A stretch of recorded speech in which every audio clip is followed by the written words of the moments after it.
133편입니다. 교독합시다. 1절에 형제가 연합하여 동거함이 어찌 그리 선하고 아름다운고. 머리에 있는 보배로운 기름이 수염 곧 아론의 수염에 흘러서 그 어깨까지 내린 같고, 헐몬에 있으리 시온의 산들의 내림 같도다. 거기서 여호와께서 복을 명하셨나니 곧 영생이로다. 아멘. 시편 133편은 다윗의 시라고 이렇게 되어 있습니다. 성경에는 시편, 특히 시편에는 여러 저자들이 있는데 다윗의 저서가 굉장히 많아요. 근데 이제 여기 오늘 보면 성전에 올라가는 노래이고 또 다윗이 지었는데 시기는 정확하게 알 수 없지만 이 본문을 보면 이스라엘 백성들의 역사 속에서 다윗은 언약궤를 어디 있는 곳을 다시 찾아와서 자기가 있는 성으로 모셔오고, 자기가 성전을 짓지는 못하고 아들에게 성전을 짓게 하면서 재료를 다 준비하고, 이런 기능이 다윗의 기능인데, 다윗은 성전이라는 문제를 누구보다도 더 심각하게 많이 고민하고 생각했던 구약의 인물 중에 한 사람입니다. 자기가 정말 성전을 짓고 싶었죠. 근데 하나님께서 너는 전쟁에서 피를 많이 흘렸기 때문에 적합하지 않고 네 후손을 통해서 그 일을 하겠다라고 해서 정말 모든 재료를 다 준비하고 주었거든요. 그만큼 다윗은 성전에 대해서 열정이 있었고, 그래서 이 다윗의 시가 성전에 올라갔을 때 불려진 노래로 이렇게 픽업됐다라는 자체도 굉장히 의미가 있습니다. 1절에 보면 형제가 연합하여 동거함이 어찌 그리 선하고 아름다운고 이렇게 기록하고 있는데,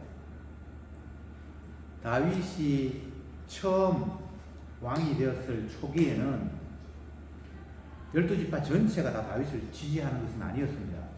사울의 무리들이 아직 있었고, 사울의 아들을 왕으로 옹립하려고 하는 그런 정치적인 분위기도 있었고, 다윗은 여전히 소수의 무리들만 지지를 받는 그런 상태 속에서 3년 6개월 정도를 세월을 보내거든요.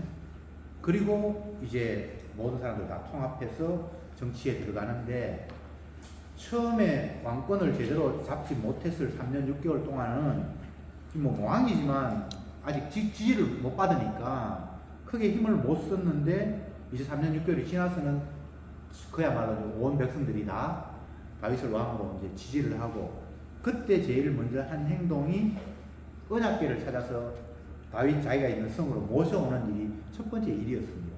그만큼 그에게는 성전이 중요했던 거예요.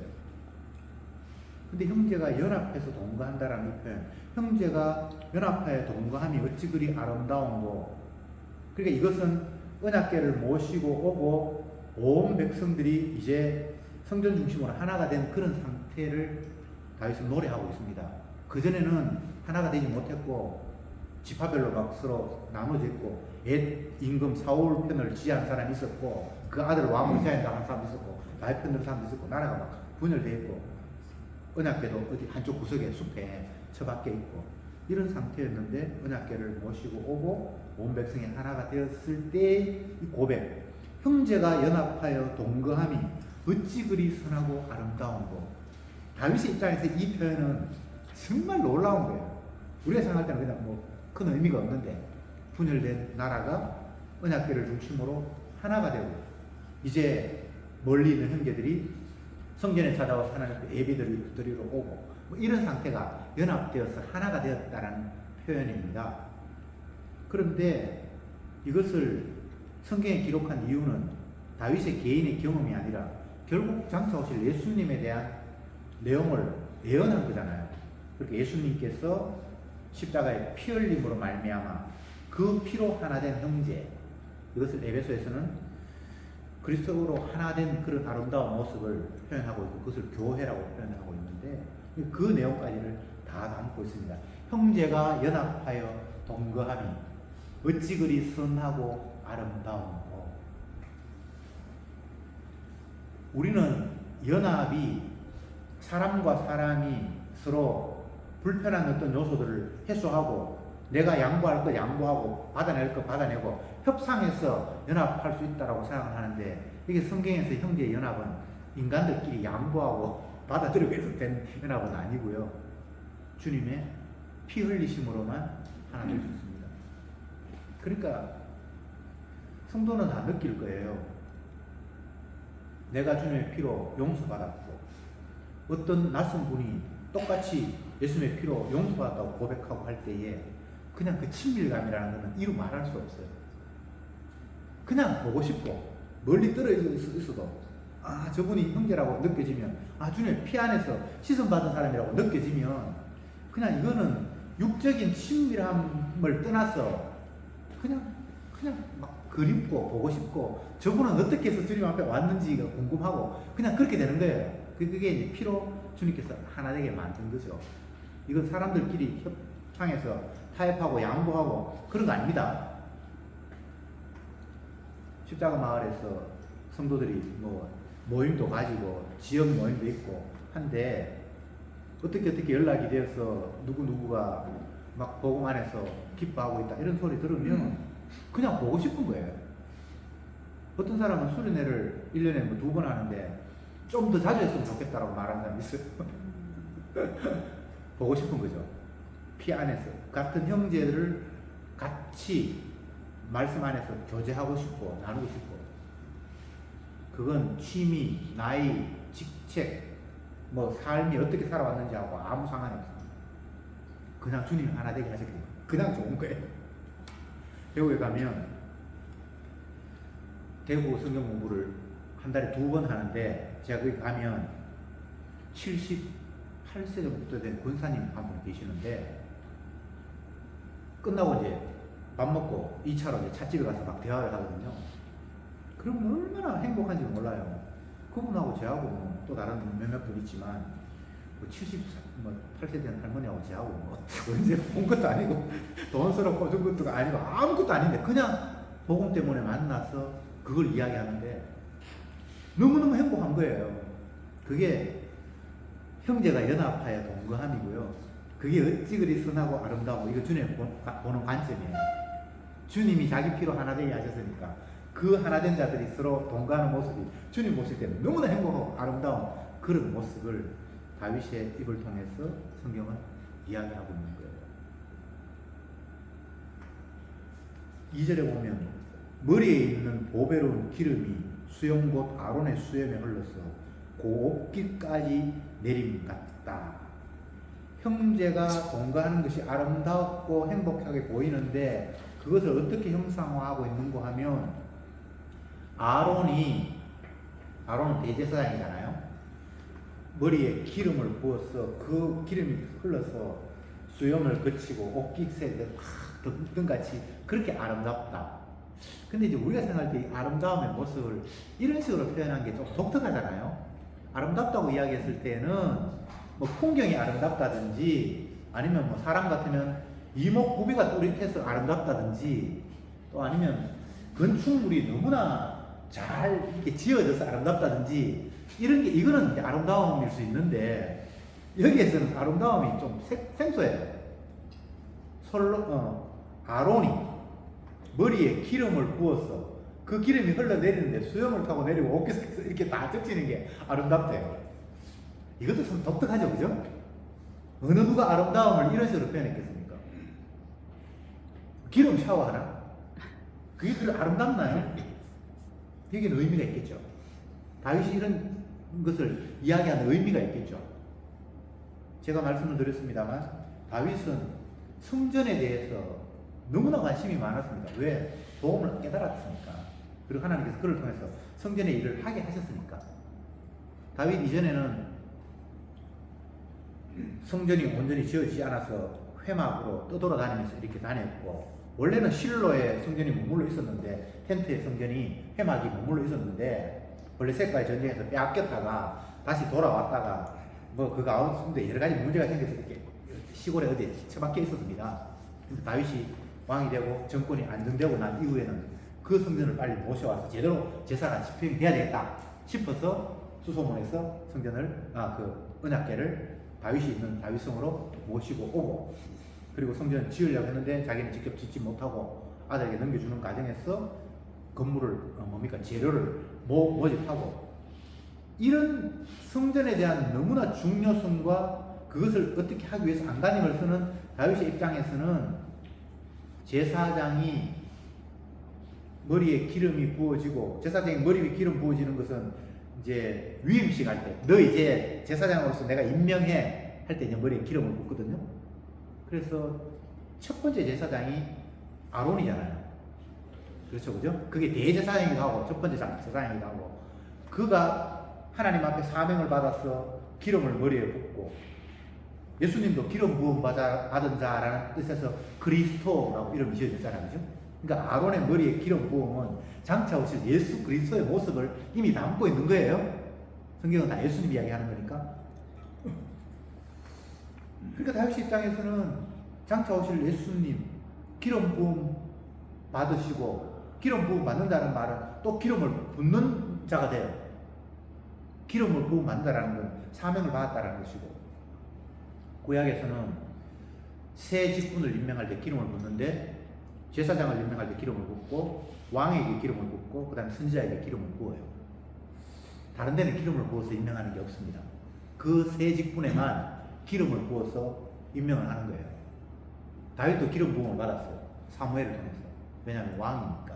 근데 다윗은 왕뿐만 아니라 제사장 역할도 나중에 하고 자기가 제사를 직접 지내고 그리고 왕, 선지자, 제사장 다 역할을 해요. 장차 오실 예수님의 모습을 미리 보여주는 자가 다윗이었어요. 그래서 다윗의 입장에서는 머리에 기름을 붓는다는 게 평범한 의미가 아니에요.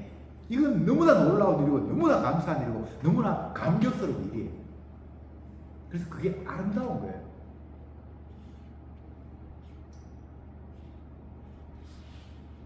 여러분은 어떤 게 아름답습니까? 죄인의 입장에서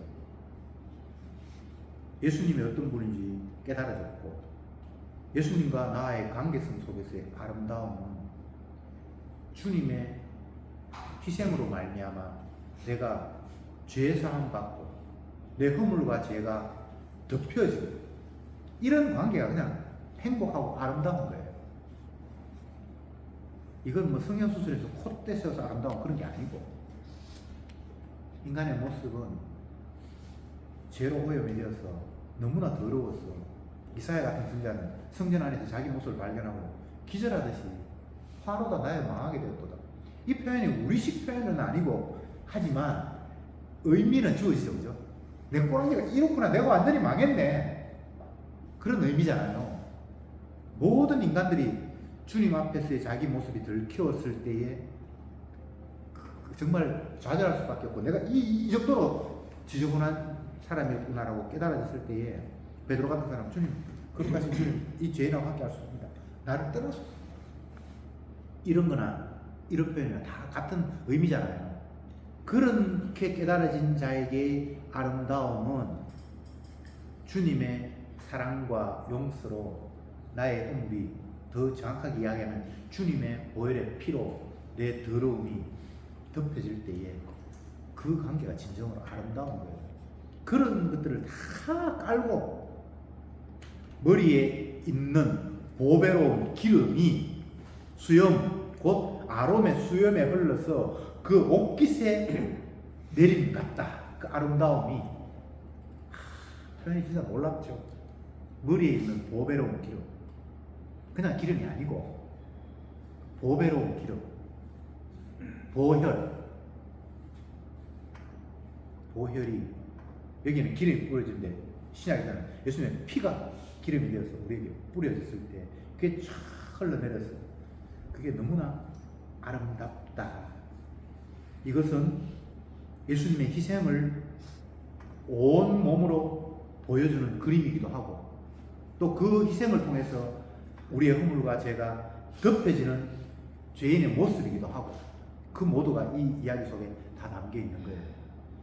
다윗이 회개하면서 노래하기를 하나님이 기뻐하시는 것은 천천의 수양이나 만만의 강수, 어쨌든 재물 많이 들여서 하나님 앞에 번제드리는 거, 그런 거 하나님이 기뻐하는 것이 아니라 하나님이 기뻐하는 건 상한 심령이었다 라고 고백할 때에 자기가 죄인 줄을 깨닫고 모친이 저주에서 인기했으니까 내한테는 근본적으로 죄밖에 없군요라고 이렇게 깨달아졌을 때에 주님께서 기뻐하신다는 걸 알았다. 이게 참 놀라운 거죠. 그리고 그 모습이 너무나 아름다운데 그 모습을 굳이 세밀화 하자면 제사장이 기름을 부어서 온 천지가 이렇게 덮이듯이 이렇게 해서 주님은 자기의 사명을 감당하고 죄인은 그 주님의 보혈의 피로 씻음받는 그런 상태가 된 아름다움. 이걸 지금 다윗이 노래하고 있습니다. 3절에는 헐몬의 이슬이 시온의 산들에 내림 같도다. 거기서 여호와께서 복을 명하신다니 곧 영생이로다.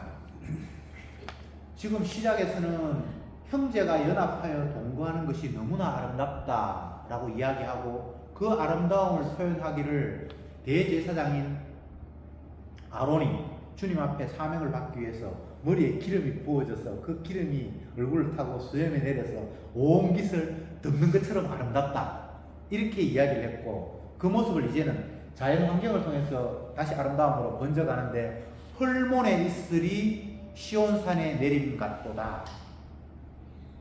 그 헐몬은 이스라엘 그 북쪽에 있는 굳이 따지자면 거기는 이스라엘 국경은 아닙니다만 이스라엘 국경하고 연결된 산맥이 쭉 연결되어 있으면 그게 높은 데가 있고 그쪽에서 이렇게 아래로 이스라엘 시온산에 이렇게 쭉 있어요.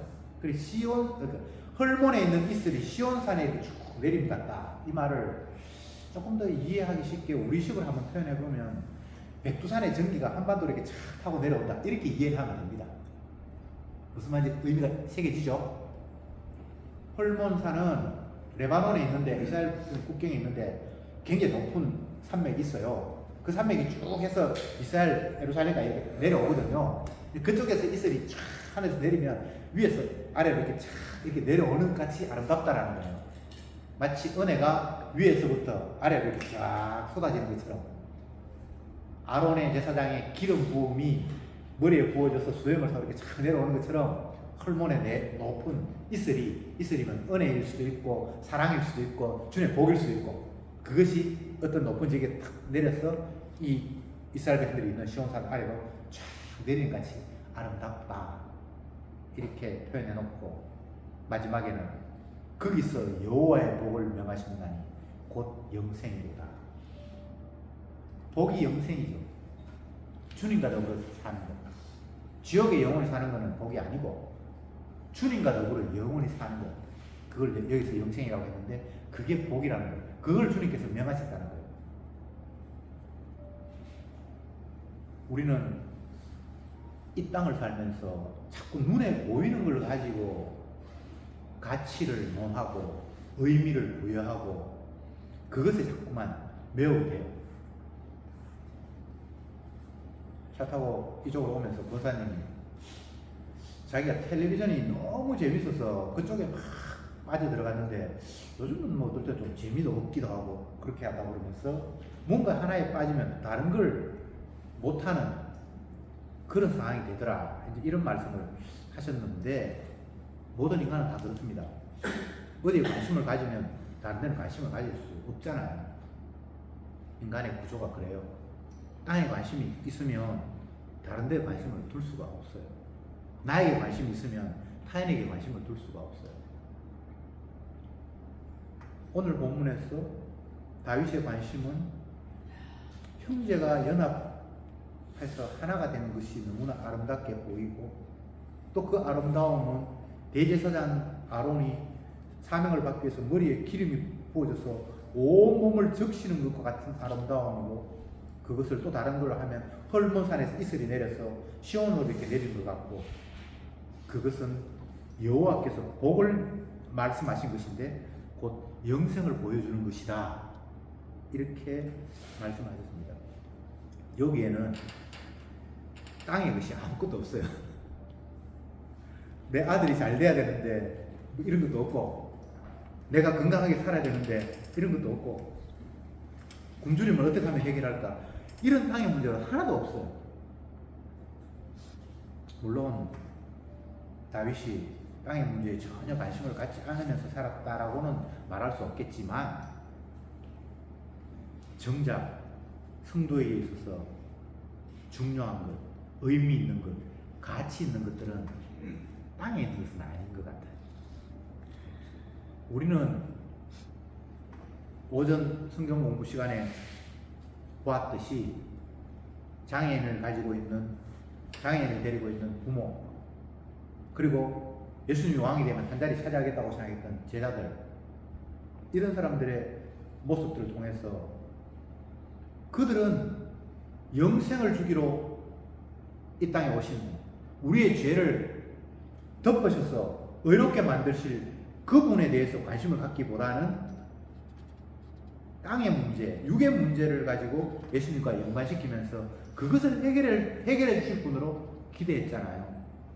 그러니까 예수님은 이 패역한 세대요 라고 하고, 믿음이 없는 자들아 라고 이야기를 하고, 예수님이 계속해서 죽는다고 이야기하니까 근심하고, 제자들 죽으면 안 되는데 라고. 이게 인간의 모습인데, 어떻게 다윗 같은 이런 또 희한한 땅의 문제가 아니라 오로지 하늘의 문제에만 관심을 갖는 이런 상황이 되는가. 이건 성령님께서 역사하신 거죠. 이건 또 계시로 기록된 거니까 주님께서 이렇게 기록하게 하셨고, 잠깐이지만 성도에게는 이런 모습이 나타나요. 바요나 시므나 복이 있다. 왜 그런 소리를 들었죠? 그가 탁월한 사람이 아니에요. 하늘에 계신 아버지가 잠시 그에게 알게 하셨어요. 메시아가 누군지. 주는 그리스도시요 살아계신 하나님의 아들이잖아요 라고 이야기했을 때, 그것을 알게 하는 것은 혈육이 아니라 하늘에 계신 아버지가 알게 했다. 왜 굳이 그런 말을 해야 되냐고요. 우리의 본성은 안 된다라는 걸 일단 얘기해놓고, 안 되는 길인데 뭔가 나타났을 때는 주고 하셨다라는 거예요. 성령께서 하셨다라는 거예요. 요게 성도예요. 죽었다 깨어나도 우리는 깨달을 수 없습니다. 육인데 육의 관점으로 갈 수밖에 없죠. 내가 땅에 사는데 하늘나라를 어떻게 이해할 수 있겠습니까? 안 되지. 그런데 사람으로서 할 수 없는데 하나님께서 하게 하시면 그런 상황이 발생하는 거예요. 제가 아끼는 구절, 애창하는 구절 중에 하나가 예수님께서 요한복음에서 이렇게 말씀하셨잖아요. 빛이 세상에 왔는데 세상 이 어둠은 빛을 깨닫지 못하더라. 그래서 하나님의 아들이 이 땅에 왔는데 이 땅의 인간들은 아무도 그 아들을 영접하지 않았다. 그렇게 딱 해놓고, 그런데 영접하는 자가 있었다. 그렇게 해놓고 어떻게 되어 있습니까? 그 영접하는 자를 향해서 이는 혈통으로나 육정으로나 사람의 뜻으로 나지 아니하고 오직 하나님의 께서 났다. 이렇게 되어 있어요. 참 희한하죠? 첫째는 빛이 세상에, 하나님의 아들이 세상에 왔는데 이 세상은 어둠이기 때문에, 모든 인간들 다 어둠이기 때문에 그 빛을 알아보지도 못하고 영접하지 않았다. 요게 보편적인 세상의 구도고 누구도 거기에서 예외는 없습니다. 빛이 왔는데 우리는 어둠이니까 빛을 못 알아봐요. 그러니까 아들을 영접할 수 없죠. 그냥 제 아들이 따라다녀봤자 내보다는 더 수준 높은 인간으로 생각하지 그분은 하나님으로 생각하지는 않았으니까요. 그런데 베드로처럼 주는 그리스도시의 하나님의 아들이라는 이런 이상한 고백을 나왔는데 그것도 자기가 안 게 아니고 혈통으로 안 게 아니고 하나님 아버지께서 알게 하셨고, 빛이 왔는데 세상은 어두우면서 아무도 빛을 알아보지 못하고 영접하지 못했는데 영접하는 자가 생겨요. 근데 그렇게 생기는데 그것은 인간들 가운데 연구하거나 똑똑하거나 노력해서 그런 사람이 생긴다고 이야기하는 거 아니고, 이거는 혈통으로나 육정으로나 사람을 뜻서 된 것이 아니고 하나님으로 말미암아 그런 자가 발생했다는 거잖아요. 그러니까 우리가 걱정할 일이 아무것도 없어요. 주님께서 알게 하시면 아는 거예요. 알게 안 하면 모르는 걸로 그냥 끝나는 거예요. 이게 얼마나 편안합니까? 예수 믿는 사람이 주님의 믿음이 그걸로 안 오니까 지가 자꾸 안 가는 게 있어. 열심히 노를 줬는데 배가 단 1m도 1cm도 앞으로 안 나가는 거예요. 그게 신앙생활이에요. 내가 설쳐서 뭐가 되는 게 아무것도 없는 게 신앙생활이에요. 이게 깨달아지면 되는 대로 사세요. 막 사세요라는 말이 얼마나 기쁜 건지 몰라요. 이걸 모르는 사람 막 사세요라고 이야기를 하면, 그냥 되는 대로 사세요라고 하면 그럼 인생 포기했네? 이런 식으로 들리잖아요. 근데 복음 안에서는 그게 너무나 맞는 말이잖아요. 사람으로서는 할 수 없다라는 이야기를 다시 한번 못 박는 이야기야. 안 돼, 안 돼. 성경이 온통 그 이야기를 하는 거야. 안 돼, 너희들 죽었다 깨어나도 안 돼. 그래서 내가 하잖아. 얼마나 이 기쁜 소식입니까? 그렇다고 해서 우리가 손 놓고 있을 수는 없고요. 오늘은 이렇게 뭐 야외 나오기도 하고 별짓 다 해요. 근데 우리가 이 함을 의미를 두면 안 돼. 내가 이거 했기 때문에 뭔가 거기 있을 것이라 이런 생각은 안 돼. 아무리 해도 내 하는 거랑 상관이 없이 그러니까 완전히 동상이몽이에요. 주님이 하는 일과 우리는 하는 일은 완전히 이거 딴 일이에요. 내가 주의 일을 한다고요? 주의 일 못해요. 주의 일은 주님이 하신다고 주의 일이잖아요. 여러분 주가 아닌데 어떻게 주의 일을 해요? 제 말이 틀렸습니까? 굳이 성경에 그렇게 단어를 쓴 이유가 성령의 열매라고 했을 때 그건 성도가 맺을 수 있는 열매가 아니에요. 성령의 열매.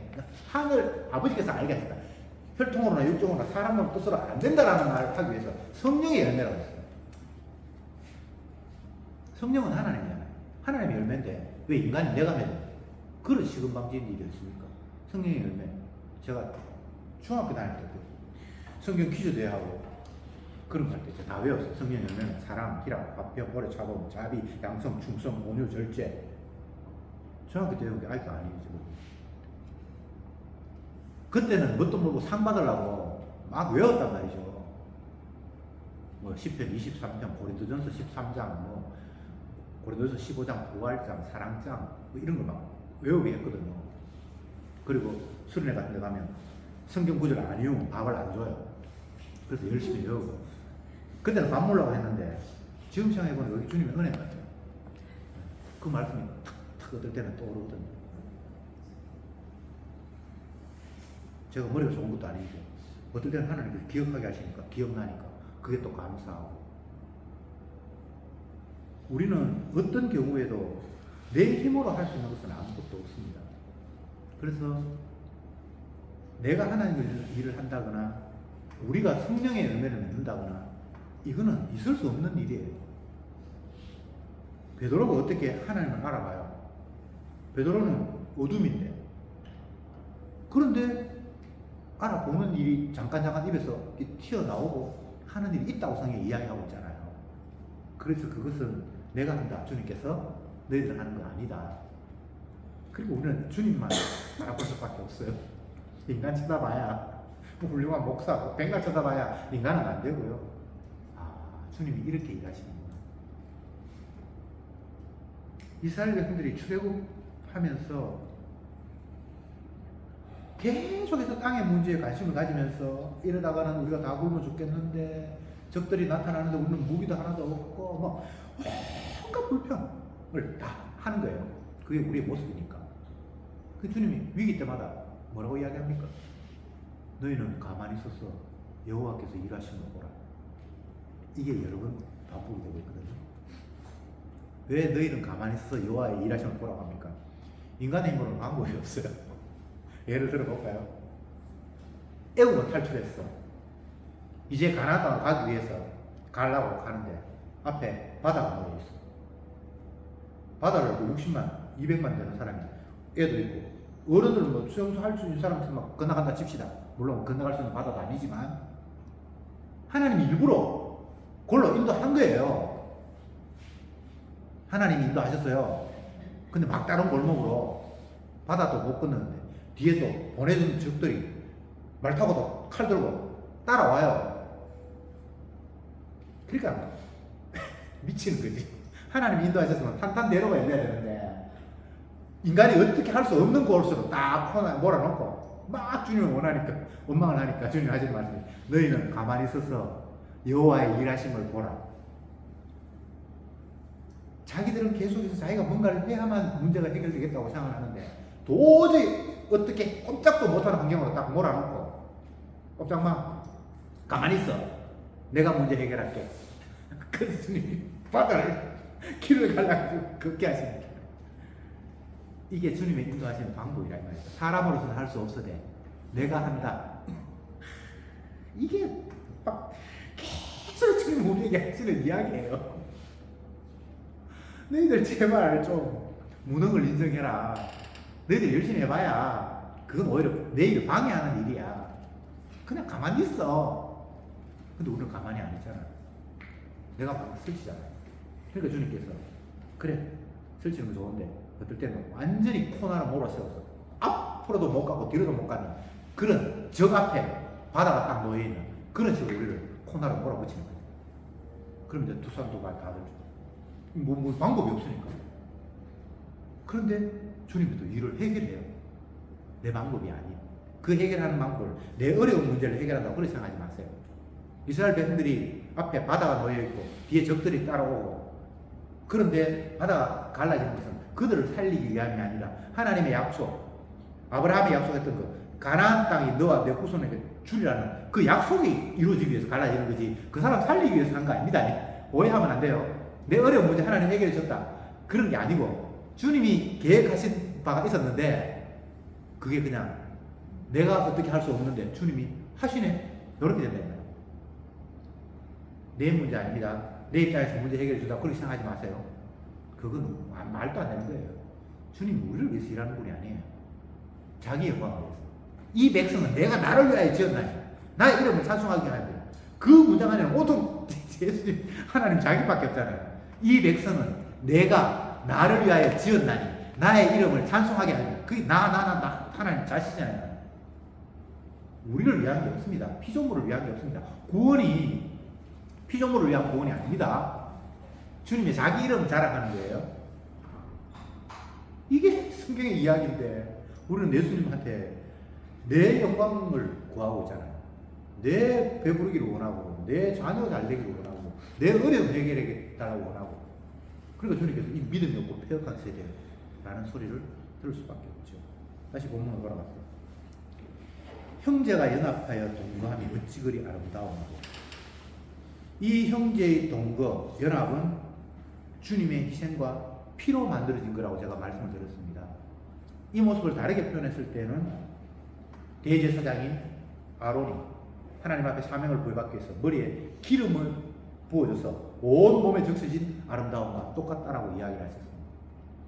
그러면서 그것을 이스라엘 백성들의 살고 있는 지형을 따라서 헐몬에 있는 이슬이 내려서 시온산에 내리는 것 같이 촥 내리는데 그것이 하나님이 원하시는 바였고 하나님 명하신 복이었고 그 복은 주님과 너희들이 영원히 사는 영생하는 것이다.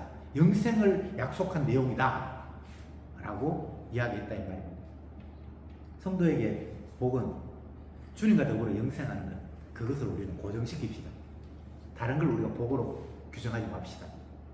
이 땅에서 조금 편안하다 고생한다 그걸 복이라고 말하면 안 됩니다. 하나님과 더불어 영생하는 게 복이에요. 그걸 위해서 주님은 십자가에 지셨고 그리고 십자가에서 다시 살아나셨고 우리를 의롭다고 하시고 내가 천국 가게 된 것이 복이다 이렇게 생각하지 마세요. 그건 인간이 주잖아요. 여기서 복은 영생인데 영생은 하나님이 자기 백성과 영원히 사는 거잖아요. 주님이 죄인이 자기 백성을 자기 아들을 희생시켜서 우리를 의롭게 하셨고 우리의 허물을 다 덮었으니까 의롭게 하셨고 그분이 자기 옆에서 영원히 살게 원하시면서 이걸 하나님이 기뻐하신다는 이유는 자기의 자랑물, 자기의 희생이 계속 자기 곁에 있는 거예요. 자기의 희생이. 그래서 하나님은 기뻐하시는 거예요. 이런 기쁨 말고 주님이 다른 기쁨은 없습니다. 그러니까 계속 성경을 보면서 이게 복이구나 이게 이런 의미구나 라고 생각을 해야지 땅의 입장에서 내 육신의 입장에서 복이라는 단어, 영생이라는 단어, 기쁨이라는 단어, 연합이라는 단어를 끌어오면 다 엉뚱하게 해석이 돼. 가정의 화목 그건 형제가 연합하는 거하고 동거하고 상관없습니다. 예. 오로지 주님의 피가 하나 되게 하시는 것 그것만이 형제의 연합이고 그것을 기뻐하시는 이유 그것을 아름답다고 하시는 이유는 자기의 희생의 공로가 그게 묻어있기 때문입니다. 권사님 이야기 또 해서 미안한데요. 차에서 한 이야기 또 갑자기 떠올라요. 옛날에 자녀들 키울 때는 내가 모성애가 있나? 난 별로 관심도 없고 뭐 그냥 되는 대로 크지 이렇게 자랐는 것 같은데 손자가 태어나니까 너무나 애착이 가서 막 보고 싶고 모든 걸 다 해주고 싶었대요. 그런데 이제 중요한 건 그게 중요한 게 아니고 자녀들한테는 열심히 투자를 안 해서 그런지 크게 실망하는 게 없었는데 손자들한테 너무나 투자를 했는데 조금만 섭섭해야 돼. 너무나 섭섭하더라는 거야. 할머니 싫어 그러면 화가 막 나고 굉장히 중요한 말이에요. 우리가 뭔가에 투자하고 애쓰고 힘쓰면 내가 그게 애착을 안 가질 수가 없는 거예요. 인간의 구도가 그렇게 돼 있어요. 제가 인간 이야기하는 게 아니고요. 예수님 이야기하는 건데 왜 형제가 연합하여 동감이 아름다운가 하면 그게 선한가 하면 주님이 자기 인생을 그게 투자했기 때문에 피를 흘려 사셨으니 놓지 않겠네. 자기 아들을 희생시키면서까지 했는데 그들을 주님께서 방치하지 않은 거예요. 주님이 가장 귀한 걸 그게 투여해서 뭔가의 결과물을 만들어 놨어요. 그게 성도예요. 근데 주님이 그 성도를 잊어버리거나 방치하겠습니까? 이게 제 이야기 아니고 성경에 나오는 이야기잖아요.